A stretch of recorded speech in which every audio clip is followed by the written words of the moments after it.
প্রিয় সুধী, আসসালামু আলাইকুম ওয়া রাহমাতুল্লাহ। এক ভাই জানতে চেয়েছেন, অনলাইনে সহজ উপায়ে ইনকাম করা যায়, কুরআন কি বলে।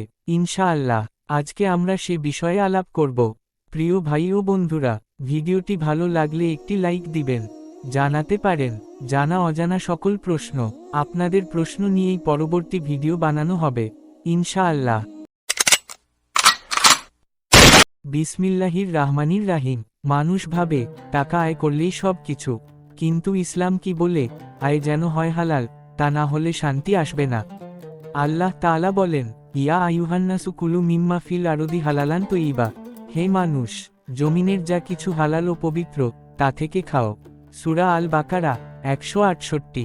অর্থাৎ, ইনকাম করো, কিন্তু সেটা হতে হবে পবিত্র ও বৈধ উপায়ে।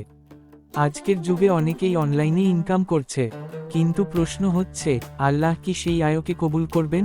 যদি কাজটা হয় মিথ্যা দিয়ে, হারাম পণ্য দিয়ে, প্রতারণা দিয়ে, তবে সেটা হবে হারাম। আর আল্লাহ বলেন, ওয়ালা তাকুলু আমওয়ালাকুম বাইনাকুম বিল বাতিল। তোমরা একে অপরের সম্পদ অন্যায়ভাবে ভক্ষণ করো না।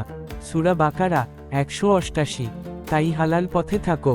এখনও অনেক উপায় আছে, যেমন ফ্রিল্যান্সিং, ডিজাইন, লেখালেখি, ভিডিও এডিটিং, ইসলামিক কন্টেন্ট তৈরি, কুরআন, হাদিস, দোয়া, অনলাইন পড়ানো, ইংরেজি হোক বা ইসলামী জ্ঞান, ডিজিটাল পণ্য বিক্রি, ইবুক, ইসলামিক পোস্টার।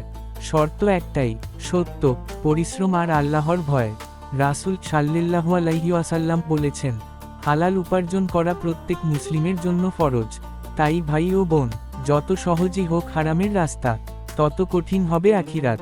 কিন্তু হালাল রিজিকে আছে বরকত, আছে সন্তুষ্টি, আর আছে আল্লাহর ভালোবাসা। আল্লাহ তাআলা আমাদের সবাইকে হালাল রিজিকের রাস্তা দেখান এবং তাতে বরকত দিন। আমিন।